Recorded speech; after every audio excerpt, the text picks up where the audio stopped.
It gets so dark early. It's not even 5:30 and it's already pitch black out. You can even see the reflection from the tanks in my room. But why it's so cold out and so dark out, I came thinking, I would really like to be somewhere else.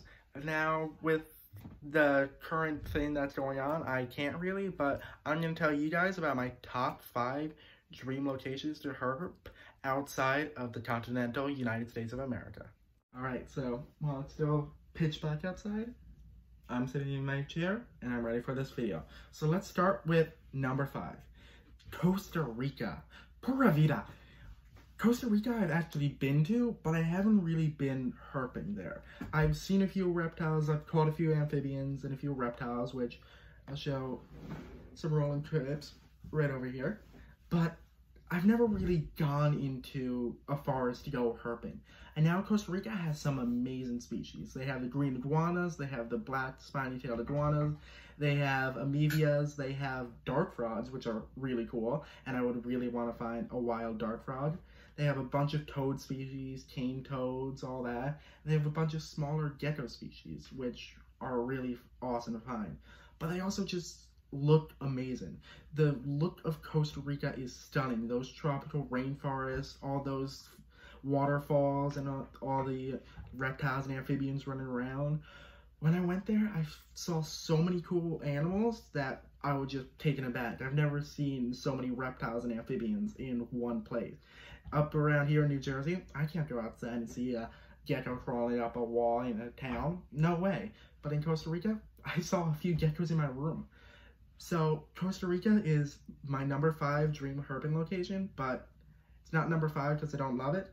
I do love it. It's number 5 because I've been there already, but I can't wait to go back. And let's hop on over to number 4. The Galapagos. Now, the Galapagos are stunning and every herper's dream place to go. But it's only number 4 because, well, you can't actually handle any of the herps there. They're all protected under national law, or whatever law it is. I didn't really look it up.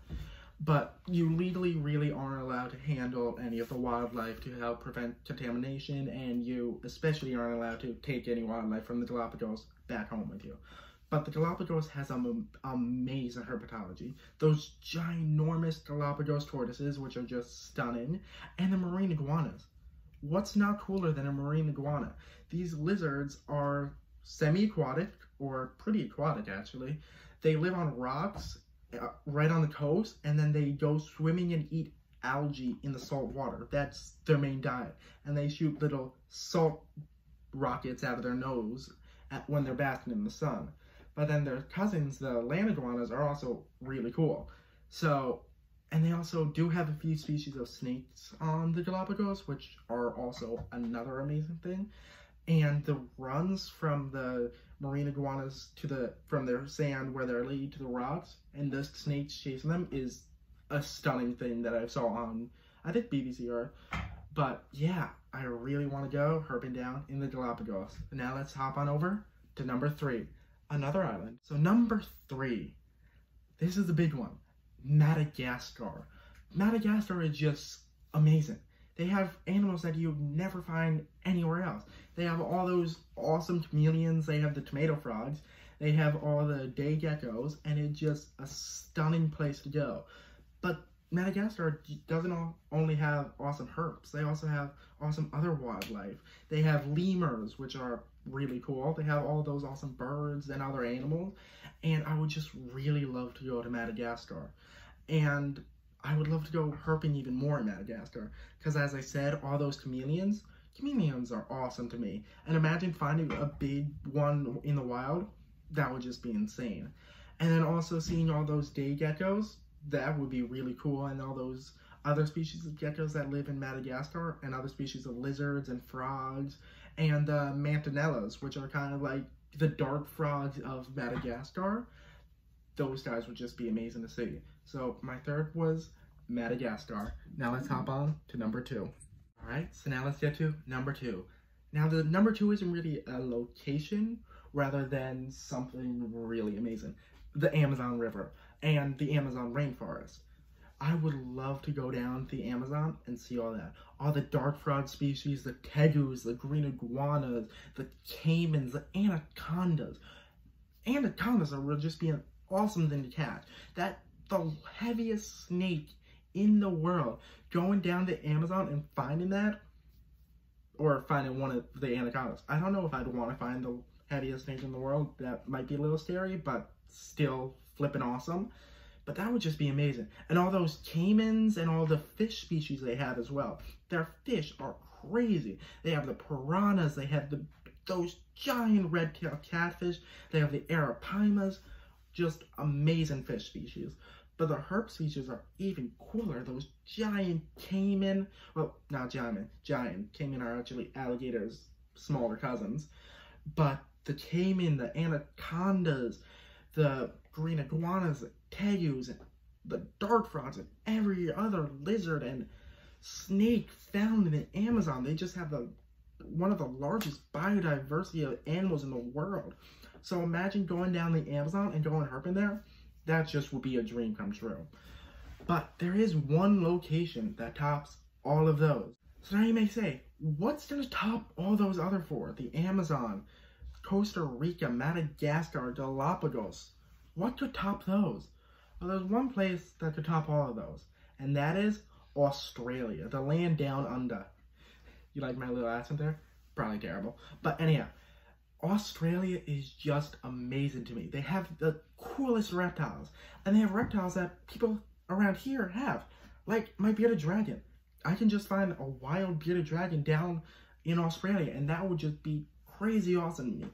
And then the frilled lizards. Oh, how much I want to see a frilled lizard all frilled up, running at me or trying to scare me off. And then all their snake species. They have those beautiful carpet pythons, those beautiful green pythons, those beautiful water pythons. Everything down in Australia is beautiful to me. And they have all those awesome reptiles and amphibians, I mean. And they do have the invasive cane toad, which, who wants those? But the really cool part about Australia are the monitors. And the king brown. But we'll get back to venomous species in another time, where I'll tell you guys about my top 5 favorite venomous snakes. But monitors. They have the coolest monitors down in Australia. They have the really tiny ones from Ackies to really giant ones like the Argus monitor. And just going down to Australia and finding all these awesome monitors, that's just a dream come true to me. But another cool thing about going down to Australia would be to see other people's collections. What other people down in Australia own. Because in Australia, you can only own native reptiles. So they can't have a leopard gecko. That's unheard of in Australia. But they do have a bunch of bearded dragons, blue-tongued skinks. I also really want to find a blue-tongued skink in the wild. Frilled dragons, carpet pythons, and all these guys, they have crazy morphs. Like morphs that you will never get in the United States, because you also cannot import reptiles from Australia to the United States anymore, or to anywhere for that matter. So seeing all those morphs that are pretty much only found in Australia, that will be awesome. So yeah, those are my top 5 dream locations to herp. And I thought of bringing it up in this video because outside is very cold, ugly, and it's just going to get worse. And with this ban kind of with traveling, or not really ban, but how it's not that good right now, I can't really go anywhere. So I like to think about where I would want to go. So if you guys like this video, please hit the like button. And if you want to see more like this or of me herping, hit the subscribe button. And in the comments, tell me your guys' favorite herping or dream herping locations that you'd want to go to. And maybe they were on the list, maybe they weren't. Maybe I didn't even know about them. But I'll catch you guys in the next video.